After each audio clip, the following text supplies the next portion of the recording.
In this movie, we want to give you a quick tour of using the render queue in After Effects. To render a composition, have it selected, and then underneath the composition menu, choose Make Movie. The shortcut is Command-M on Mac, Control-M on Windows. It will then be added to the render queue, a special panel dedicated to managing your renders. Here's the name of your comp that you created, and here's the name of the file that you're going to output to. You can change that name by just clicking on it and then using your normal computer's dialog box to choose what name and where you want to save it to. There's also a Preferences, Output, on whether or not After Effects will automatically name the file for you based on the comp's name, or ask you what you like to name every time you queue up a new movie. Now inside the render queue, there are two important things for each comp, the render settings and the output module. The render settings determine how the file is actually rendered, how a frame is created. The output module then determines how that rendered frame is going to be saved to your disk. Let's look at both of them.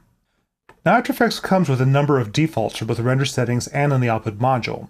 I have set my movie template for render settings to always be best settings, but you go ahead and choose another one of their templates, such as the DV settings. Later on, I'll show you how to make your own templates, but if you want to change what template is the default, it's very simple. Hold down the Command key on Mac or Control key on Windows, select a different template, and that template will now be your default for all your movies from now on. If you want to check the settings or edit them, click on the name of the template, such as DV settings. Here I've opened up the render settings dialog, which contains a number of switches that determines how my frames will be rendered. For example, you do want to render at best quality, and you do want your resolution to be at full. You only reduce those if you really need to do a faster preview render. The effects switch decides whether or not to use the current settings of effects being on or off. If you've turned off effects just because they're slow, you might want to change this to all on to make sure your effects render. Solo switches. Again, this obeys the current status of any of your solo switches. If you've accidentally left some solo switches lingering that should be off, you might want to set this to all off. Color depth.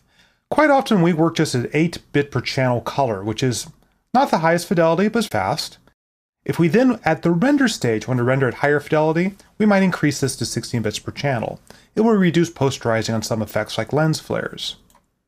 Again, there's other switches, such as frame blending, whether or not you want it on for checked layers, or if you need to do a fast render and turn it off. Motion blur, same thing. Usually leave this on for checked layers. Sometimes you might want to turn it off just because you need to do a very fast preview. Time span, very important. Most of the templates in After Effects default to using just the work area. Quite often, you want to do the length of the comp. If you know there's a specific section of the comp you want to render, you can select Custom here, or click on this Custom button over here, and then enter the specific time span you want to render, such as say from 1 second to 2 seconds. And you'll see that'll render 1 second and 1 frame, because it'll render the frame that starts at 2 seconds as well. There we go. Very important if you're working with video material is field rendering. DV material is always lower field first, and After Effects defaults the DV template to lower field first. If you're rendering for the web, or if you're rendering a progressive scan version of your movie, you want to turn field rendering off. Some other formats, such as PAL, is quite often upper field first, but DV is always lower field first. If you've been working on a project that's at the film rate of 24 frames a second, or actually 23,976 for the video version of it, you probably want to add 3:2 pull down at your render stage. What this will do is render a very special sequence of frames that will result in your slower film rate footage being brought up to the faster video rate. In most cases for renders, you can pick any one of these phases, and you will see that After Effects will then sample at this slower film rate, but output at the video rate. I'll turn this off for now since we have normal video footage. The rest of these settings are pretty tweaky and are discussed in our book, Creating Motion Graphics. But for now, let's go ahead and leave this at DV and click OK. Next comes the output module. The output module also has its own settings dialog. Probably the most important is what format do you want to save your movie in, and After Effects comes with a very long list of formats it can save to. Once you've selected what format you want to save to, then you need to click on the format options to make sure it's set up correctly. For example, if you want to save a lossless movie to the QuickTime format, we use the animation codec. We always set the quality to best. That's the only way to guarantee that animation is lossless. And then you can also determine whether or not you want to save just RGB channels or RGB plus alpha. That's what this plus symbol means for millions of colors plus. Save the alpha or transparency channel as well. If all we're doing is saving a quick proof, the codec we tend to use instead is PhotoJPEG. PhotoJPEG is very reasonable quality, particularly around the high setting or so. Also, it could be played back by some video cards, such as the Blackmagic Decklink. If you know you're saving a DV movie, then go ahead and pick the DV compression type. One thing to keep in mind with DV is that it cannot save an alpha channel, so if you need transparency, you're going to need to switch back to animation instead. Click OK. Now, something we touched on briefly in the format options is the channels. Do you want to save just the RGB, in other words, the color information, just the alpha, or RGB plus alpha? Once you've chosen what channels to save, you can choose what depth to save it at. Some codecs give you the ability to save at higher bit depths or lower bit depths. When there is an alpha channel involved, you have to decide whether or not it's straight or pre-multiplied. After Effects defaults to pre-multiplied, but in reality, most systems are expecting a straight alpha channel, and that does give you slightly higher quality. These next few dialogues are also very interesting and very important. The stretch dialog comes in very handy if you're working on a comp that has square pixels and you need to compress it to a non-square format. The one thing to be careful to never do in the stretch dialog is if you have an interlaced field rendered output that you set up in the render settings, never ever ever change the height. Don't, for example, change it to 486 to turn a DV render into a D1 render. You'll really screw up your fields that way, so let's leave that alone.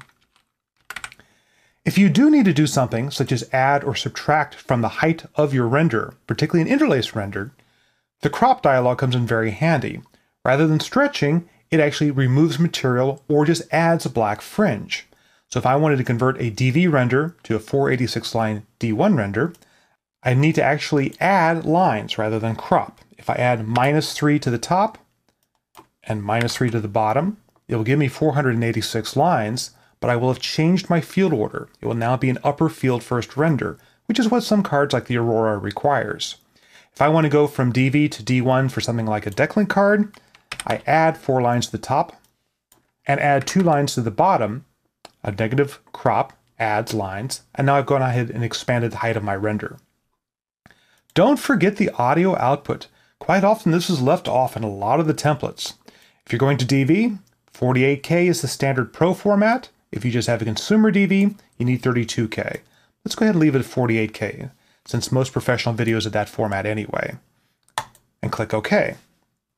Once you've changed the render settings and the output module, you'll see that it now says based on. It indicates that you've changed the template. If you like your changes to the template, you go ahead and make a brand new template. This will open up the template settings dialog where you can give it a new name, such as My DV Variation. And if you need to, you can edit it further in here. Click OK. And you can do the same thing with the output module as well. If you want to edit the templates on their own, they're underneath the Edit menu. Edit, Templates, Render Settings, and Output Module. And this is where you can go ahead and assign what the defaults are, or go ahead and make your own templates. We do this quite often for specific video cards or specific formats. If you need to just check your render settings or your output module, you can just twirl down these arrows in the render queue, and you'll get a quick overview of what your settings are. This is particularly handy in the output module because it shows you the actual path that you're saving your movie to. It will remember that even after you've rendered your movie. So if you've lost your render somewhere on your drive, you can go ahead and scroll down the output module and look at this link. Your comp, you can only have one render setting, but it can have multiple output modules. You can do composition, add output module. This is particularly handy if you need to render multiple versions of the same file. For example, if you want to do one lossless version and do one version to QuickTime DV. That way, in one render path, you can create 2 separate files. Just remember to give them separate names in the output module. You can queue up multiple comps to render at once. When you click render, they'll start rendering one after another. If you've started a render and you realize that something's wrong with it, you need to stop and make a tweak to your comp, here's a great tip. Hold down Option on Mac or Alt on Windows and click Stop. What it will do is stop your render, but also create a duplicate of your comp with all of your settings. So all you need to do is make your tweaks, hit render again, and you're good to go. So the render queue in After Effects is very flexible and very powerful. It really helps you save to a wide variety of formats and queue up a bunch of things to render while you're sleeping or having lunch.